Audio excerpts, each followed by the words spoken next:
Hello, my name is Hasan Sorrells, and this is the Leadership Lessons from the Great Books Podcast, Shorts.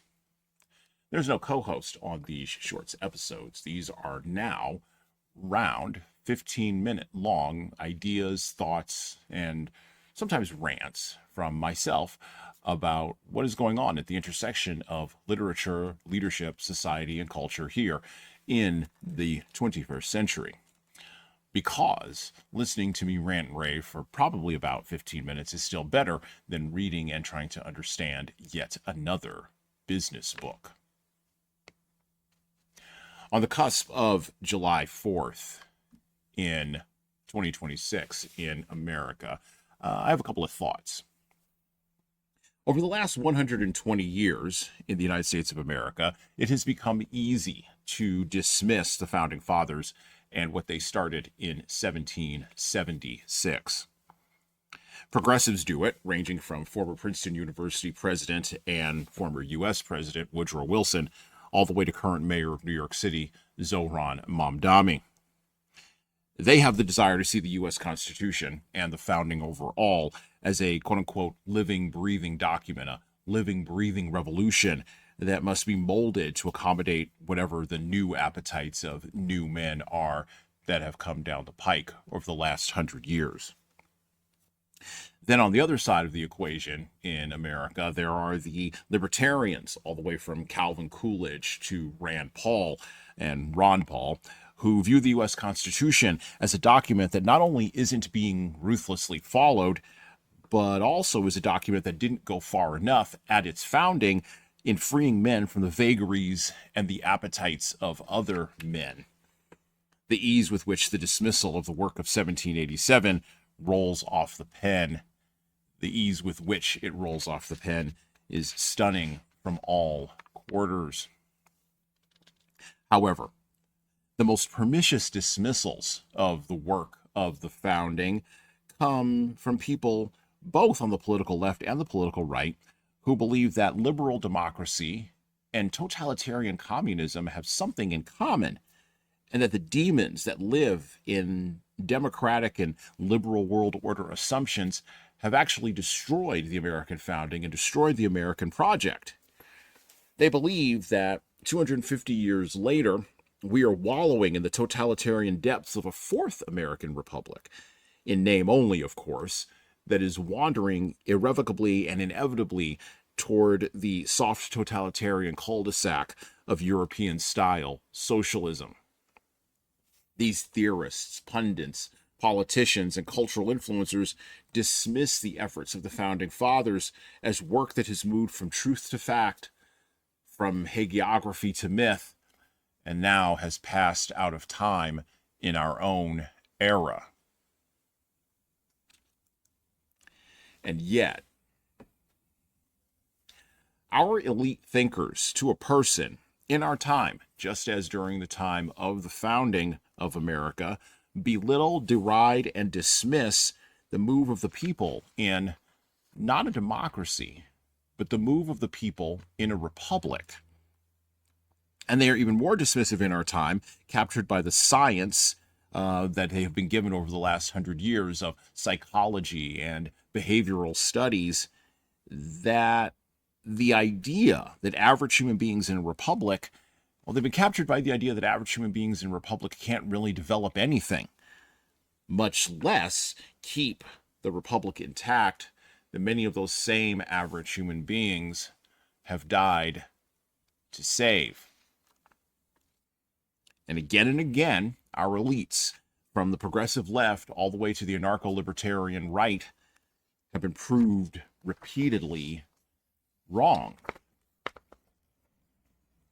This year, 2026, marks the 250th anniversary of the signing of the Declaration of Independence, the document that kicked off a heck of a wild experiment. No other country, if you go around the world, no other country is even attempting to replicate the experiment that the Declaration of Independence proposes from its opening jump. And I quote, "We hold these truths to be self-evident, that all men are created equal, that they are endowed by their Creator with certain unalienable rights, that among these are life, liberty, and the pursuit of happiness. That to secure these rights, governments are instituted among men, deriving their just powers from the consent of the governed. That whenever any form of government becomes destructive of these ends, it is the right of the people to alter or abolish it and to institute new government, laying its foundation on such principles and organizing its powers in such form as to themselves seem most likely to affect their safety and happiness. Prudence, indeed, will dictate that governments long established should not be changed for light and transient causes. And accordingly, all experience hath shown that mankind are more disposed to suffer while evils are sufferable than to right themselves by abolishing the forms to which they are accustomed. But when a long train of usurpations and abuses, pursuing invariably the same object, evinces a design to render them under absolute despotism, it is their right, it is their duty to throw off such government and to provide new guards for their future security. Close quote. And we're off. During the drafting of this document, and after the war that it kicked off, the drafting of the Constitution, it was not seen as idealistic. This document was seen as being realistic.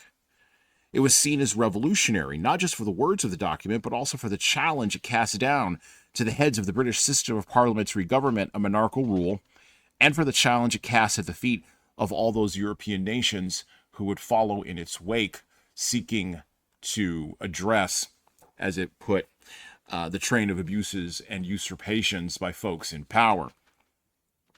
Most notably, of course, the French Revolution, which started in 1789, right about the time the Americans wrapped up their own constitutional convention. The great challenge of this document has been pushed, prodded, questioned, doubted, and debated ever since.